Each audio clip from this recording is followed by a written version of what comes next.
1.4 complex numbers and 1.5 quadratic equations. 1.4 complex numbers and 1.5 quadratic equations preparation. Consider all possible sign combinations for multiplying two binomials to understand the resulting signs of the terms of a trinomial. So these are the possibilities. And you can kind of see this if you multiply it through, right? So if I'm multiplying x times x, get the x squared, multiply x times positive 2, get a positive 2x, multiply 3 by x, I get a positive 3x. 2x plus 3x is 5x. So this right here is the result of addition. That's the result of addition, right? Now, the last one though, positive 3 times positive 2, this right here, that is the result of multiplication. So if you end up with a positive at the end here, you know that you multiplied either two negatives or two positives, because the only way you're going to get a positive is either they both were negative, you multiply together, or both positive. But since you know that when you added them together, you got a positive, they both had to be positive. Positive times positive is a positive, and a positive plus a positive is a positive. Now you can also flip it, right? So the other one's the same, except they're both negative. So a negative 3 times a negative 2 gives you this positive 6. That's the result of multiplication.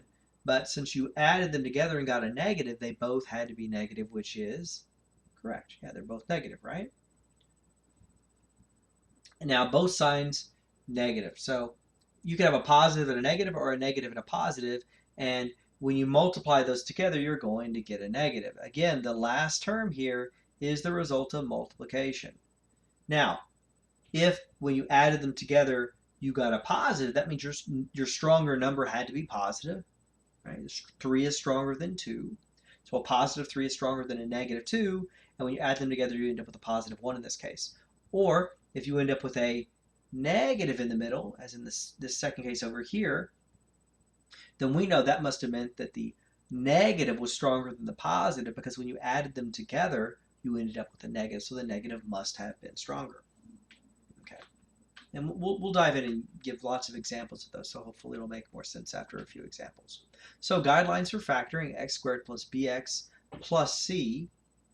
Find two integers whose product is c and whose sum is b. Again, they're just referring to product, result of multiplication, sum, result of addition right there, which is what we just went over. And this is just reiterating what we just saw with the patterns. Okay, so for instance, let's factor this one right here, right? Now it ends in a positive, so you know they're going to be matching, and the middle is a positive, which means they both must be positive, right? A positive times a positive is a positive, and a positive plus a positive is a positive, so it works. So we know both of these are going to be positive. So square root of m squared is m. Put it over here. And we were looking for two numbers, right? So two numbers that we can multiply together to get a 14. So it'd be 1 and a 14, and it'd be 2 and a 7, that if you add together would give you a 9.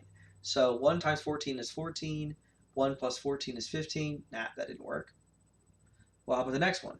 So 2 times 7 is 14, and 2 plus 7 is 9. So that one actually worked out, meaning that we're interested in a 2 and a 7. So we put a 2 and a 7. Now in this case, order doesn't matter because they're both addition. So you could have just easily said m plus 7 and m plus 2. Right? So m plus 2 multiplied by m plus 7 is the equivalent to m plus 7 multiplied by m plus 2. So either way, you can write that they're both correct. Let's try the next one. Now on this one, first we're going to start with a couple of parentheses. Because there's a one leading coefficient, you basically just start with the parentheses. It ends in a positive, which means the signs are going to be matching. The middle term, though, is a negative, which means they're going to both be negative. So matching negative. That's basically how you would read that, right? Now the square root of x squared is x.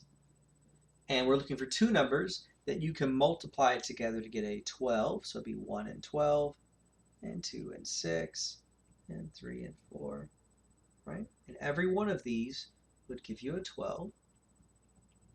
And we're looking for two numbers that when we add them together would give us a -5, right? So if I say a -1 plus a -12 gives me a -13. Nah, that didn't work. How about a -2 plus a -6? That gives me a -8. That didn't work either. How about a -3 plus a -4? That gives me a -7. So the problem with this is all the uh, kind of whole numbers, they don't work, or integers don't work. So in this case, we're not actually going to be able to factor this yet. We'll find more advanced ways of factoring this later, but right now we're not going to factor this one. Let's move on to this one over here. So let's say we have x, we have a 1 leading coefficient, so we know we're going to start with 2 parentheses. It ends in a negative, which means they have to be opposite signs. Square root of x squared is x, which is the leading one, right? So we're looking for two numbers that we can multiply together to give a -6, right? That if you add together would give you a +1. Now because the 1 is positive, you know the stronger number must be positive. So they're going to be +6 there or +3 there. And the smaller numbers over here, the weaker numbers, the one with this lower absolute value, they're going to be negative. So multiply those together, get a -6. Multiply those together, get a -6. Okay, so how about -1 plus +6? Well, that gives me a +5. Well, what about -2 plus 3? Well, that gives me a +1. And so that actually checks out pretty nicely. So we know we need a -2, and we know we need a +3. Now, because we're dealing with a negative here, or subtraction, order does matter. Make sure you put the correct number next to the correct sign. The 2 must be negative and the 3 must be positive. Because when you add 3 and -2 together, you get your +1. So that has to be that way. Now, I haven't mentioned this yet, but you can always check your factoring by redistributing. So if there's any doubt as to whether or not you got the correct answer, you could always just redistribute and check, right? So for instance, I could say x times x is x squared. I could say x times -2, -2x. I could say 3 times x, which would be 3x. I could say 3 times -2, -6, combine like terms. And if you get back the original, you probably got it right. All right, so let's try the next one. Next one is ends in a negative and the middle term is a negative. Start with a couple of parentheses because we have an understood implied one coefficient. So since we end in a negative, we know we're going to have a positive and a negative, or a negative and a positive. That part doesn't matter. So what I mean by is I can have x minus 2 times x plus 3. So whether you put the x minus 2 first or the x plus 3 first doesn't matter. What matters is you put the positive next to the 3 and the negative next to the 2. That's what matters. Okay, square root of p squared is p, so we put a p on both of those. So now we're looking for two numbers that we can multiply together to get a -15. That if you add together would give you a -2. Now, you know that you're going to have a positive and a negative because the middle term is a negative. You know your stronger term must be negative, right? So 1 times -15 is -15, and 3 times -5 is -15. And let's see if we add those together. 1 plus -15 is -14. Ooh, that did not work. So we say 3 plus -5 is -2. That did work. So we know that it's the second set of numbers that are the real ones, right? 3 and a -5. So we put the positive 3 there, and we put the -5 right there. Okay, and we could, if we wanted to at this point, check our work, but it's good. Okay, let's try these last two. These are going to be different because the leading coefficient is not a 1. So we're going to multiply the 2 and the 6 together. So 2 times 6 is 12. Okay, now we're looking for two numbers that we can multiply together to give you a 12. And then if you add together, we give you a 7. All right, so we have 12 would be 1 times 12, 2 times 6, 3 times 4. And these are both going to be positive because the product is positive and the sum is positive. Okay, so we're going to say 1 times 12 is 12, 6 times 2 is 12, 3 times 4 is 12. Awesome so far. Now we're also going to look for two numbers that we add together, we give you a 7. So 1 plus 12 is 13. Nope. 2 plus 6 is 8. Nope. 3 plus 4 is 7. Yes. All right, so we figure out what the two numbers were. Okay, so we're going to go back. So we are going to say x plus 3. We're going to say x plus 4, but we're not done. Okay, so what we are going to do here is we are going to divide both of these by 2. We divide that by 2, and we divide that by 2. Since we divided by 2, we simplify if we can. If we can't, we're going to bring it to the front. So this right here is going to turn into a 2x plus 3. But because you can reduce 4 over 2, the other one's going to turn into x plus 4 divided by 2, which is 2. Now you could check your work, right? So 2x times x is 2x squared. 2x times 2 is 4x. 3 times x is 3x. And 3 times 2 is 6. Okay, we combine like terms in the middle. So we say 2x squared, 4x plus 3x is 7x, and we keep the 6. So it looks like check. Looks like we got that one right. Let's try the next one. So we say 6 times 3. So 6 times 3 is 18. We're looking for two numbers that we can multiply together to give you an 18. 1 times 18, 2 times 9, 3 times 6. Every one of these will give you an 18 when you multiply.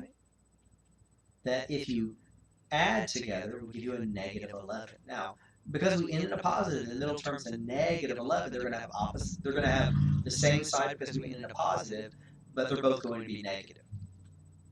Okay, so what would those be? So these are negative, negative, negative, negative, negative, negative. Okay, so we say negative 1 plus negative 18 would give me a negative 19. That doesn't seem to work. How about a negative 2 plus negative 9 equals negative 11? Check. That's it. We're already done. Now you can do the last one if you want, but once you find the correct two numbers, you can stop. You don't have to do all of them. So let's rewrite this. So we say x minus 2 and x minus 9, right? We just take those two numbers that we just found, right? Right there. And now the 6, okay, what we're going to do is we are going to divide 6 into both of these. That leading number, that 6 right there, that's where that came from. And that's where that right there came from. Okay, so we're going to simplify if we can, and if we can't, we're going to pull it to the front. So we can divide both a 2 and a 6 by 2, and that would give me a 1 over 3. Over here, we have a 9 over 6. We can divide both those by 3. So 9 divided by 3 is a 3, and 6 divided by 3 is a 2. At this point, we can't simplify them anymore, so we're going to pull it to the front. Pull it to the front. This is called slide and divide method, and that gives me 3x minus 1. Over here, we're going to pull the 2 to the front. It gives me 2x minus 3. We can check our work. 3x times 2x is 6x squared. 3x times negative 9 is negative 9x. Negative 1 times 2x is negative 2x. Negative 1 times negative 3 is positive 3. Negative 9 minus 2 is negative 11x. And we end up with 6x squared minus 11x plus 3, which checks out.